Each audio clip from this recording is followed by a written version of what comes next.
Hey Eric, got a finished one here. I'm going to post this to YouTube in about 5 minutes and see if we can get that. The only difference with this one will be there's nails right here, through here. I just nail that and then glue that on. I think you've got a screw right there. So you've just got this piece right here, this piece, and then this piece. And so we'll put these two pieces together using these rails like this, this, and this. So there is a specific rail on the back. Of course, the letters are there, but I know they might have even wiped off by now. But so you've got this one is a little bit smaller right here, and it goes to the back. It's got the holes in it and probably the bolts through it. So those go in the back of this single piece right here, like that. Okay, and then the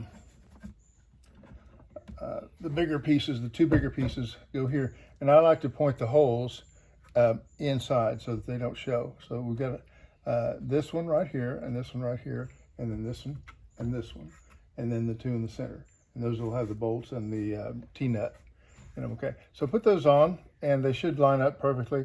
And make sure that you put plenty of glue right there, and just enough to where it squeezes out, and you can wipe it off a little bit. And then tighten your screws with that bit. And I was hoping that you had a some kind of a like a, you know, the drill set bit. So that's how that goes right there. Those go right in there, and you have to be really careful not to tighten them too tight, or they'll pop out the other side. There's just a certain tension, and I usually get them in to where that right there comes tight. That just becomes no gap, and then no further, because they will they'll pop that out right there. They'll pop your pocket out, and they'll go through, and that causes a little bit of problem. So once you got the two pieces together, then it's just the wheels. The wheels are, and then putting this together. So the wheels are very specific because you don't want it to rock, and they'll go through the hole right there. And I'm trying to remember what I did, but I think I made them so that they would go into this wood, and there's a screw there. And then what I do is I mark, and I might have marked this on the, but I put the wheel on, and then I mark this here, and then I glue this and this spoke and this spoke onto there, so that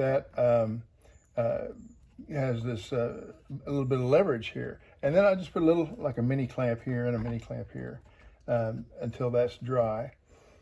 So that's ×4 right there. I always line up the spokes with this, and then line up the spoke like that, and it looks just a little bit artificial, but I've not had any complaints on that.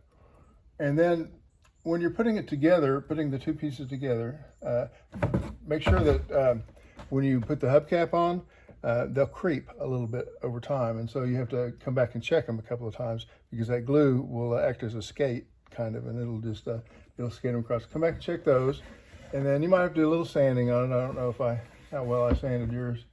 And then putting the two pieces together, you'll want to clamp it first. So put the two pieces together like this, and put a clamp on there, and then check 4 wheels for stability, because if it's off just a little bit right here, a little bit right here, it'll rock. And then tighten it with an Allen wrench. I can't remember if I sent one or not. I should have, but knowing me, I probably didn't. And so just tighten that with an Allen wrench, and fairly tight, so it starts squeezing the wood, starts insetting into the wood. And then you should have a base. I hope everything fits the old Mr. and Mrs. stuff. But anyway, thanks for your purchase. And if you have any problems at all, just be sure to message me back, and I'll get with you. Apologize for not sending instructions, but I kind of wait on people to see if you know, they're able to do it, and if they're not, then we'll send them a YouTube or something like that. Cheers.